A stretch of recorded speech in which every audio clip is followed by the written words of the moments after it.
everybody, this is Sherry here with L'Amour Pours by Meme, and thanks for coming to my studio today. This is my art studio, my happy place, and this is where I create art. It's where I teach art from children to seniors, and it's where my grandchildren come and play and learn while they're playing. They don't even know they're learning. So happy for you to be here. And so today's video is a little bit about myself and then some do's and don'ts. So we'll start out with me. Let's start out with the name of my business. It's L'Amour Pours by Meme, which means love pours by grandmother. That's the English translation of that. My background is both my grandparents were French, and when I had grandchildren, I wanted them to use the French term for grandmother. And what came out of my first grandson's, my first grandchild, when he was just starting to talk, was Meme. It's not perfect according to the French language, but it's perfect for me. I loved it, and I love it to this day. So that's where my name came from and my business name came from. I've been painting for a little over 40 years. I dabbled in it through the year. I graduated from college, I got married, had children, and I dabbled in art. And then I got to retire early, and I pulled my art products and my art stuff back out, and I'm so glad that I did. I'm just so happy with what I do today. My senior years are very productive, and really love what I do, really giving back to people who want to learn how to paint. And you know, a lot of people say to me, oh, I don't think I can paint. I would really love to learn, but I don't think I can. And like I've told countless of people through these years, anyone can learn to paint. If you have that passion and that creativeness in you, if you're watching this video and art videos, then you can learn to paint. It takes practice and dedication, but you can learn to paint, and you will love it when you start creating beautiful things yourself. So, okay, so for the do's and don'ts, so this video isn't, 20 minutes long. The do's I want to talk about is preparing your table before you paint. So many people want to just get up there and start painting, but it's really important that you set up your table properly. Have all your tools on the table, have a torch if you use that. Anything that you need to use for that technique. Usually it's a wet washcloth and a bowl of water, your tools, a torch, spatula. Really important for me are these little, these are tweezers.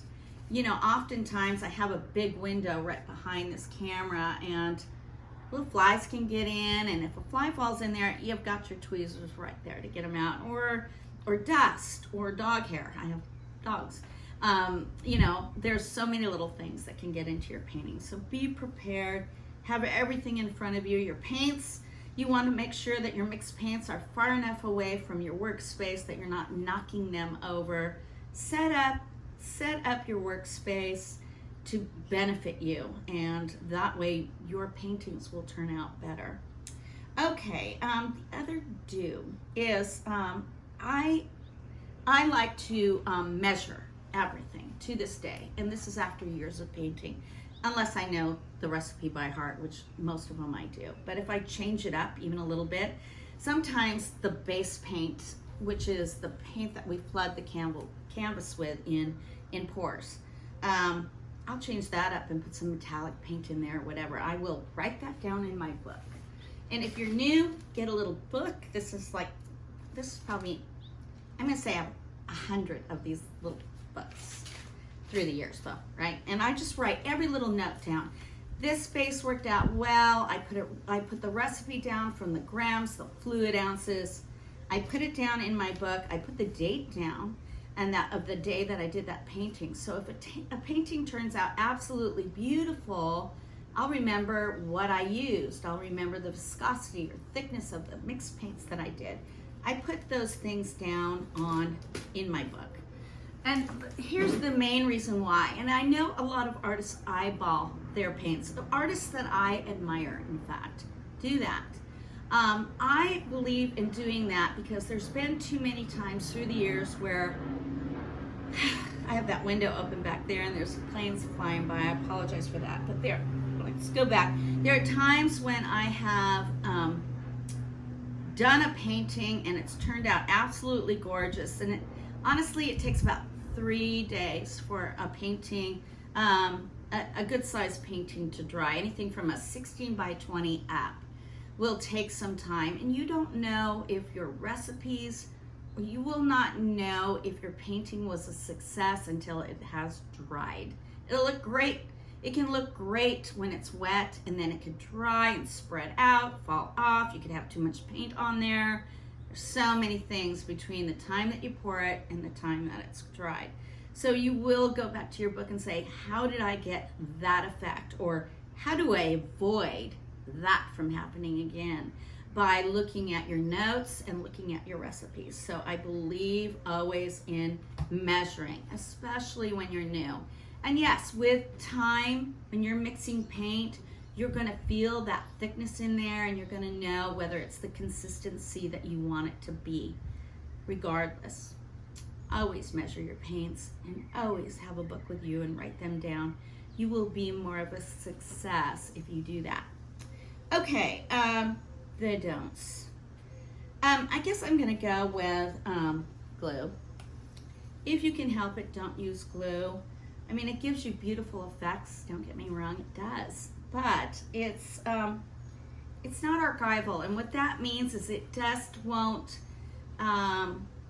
it will not stand the test of time.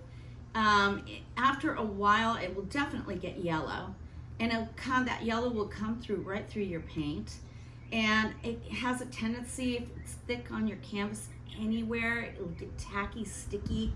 It's glue. So it's really not an art product. And you know, these days, there's enough mediums out there that you can use that are even less expensive than glue.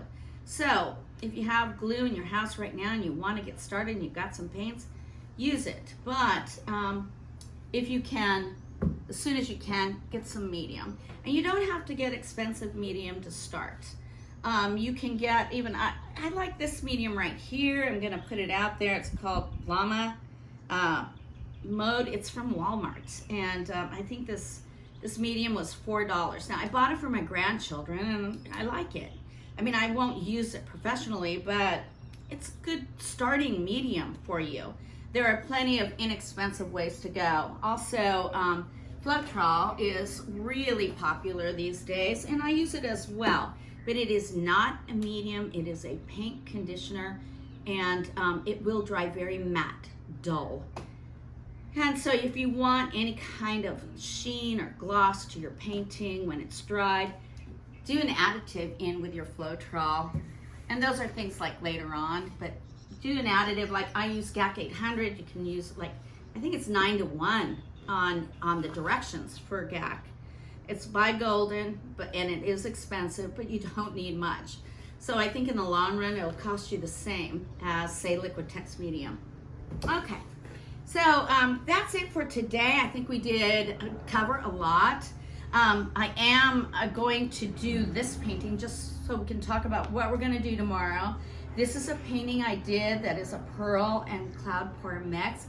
It's the first one I did that came out with the way I'd hoped it would. So I knew that my recipe, by the way, I'm still working on it, but I think this is like the 8th recipe to do this particular recipe right here. It's 8th try. And I love this painting, and it's on an old canvas because I've done it so many times.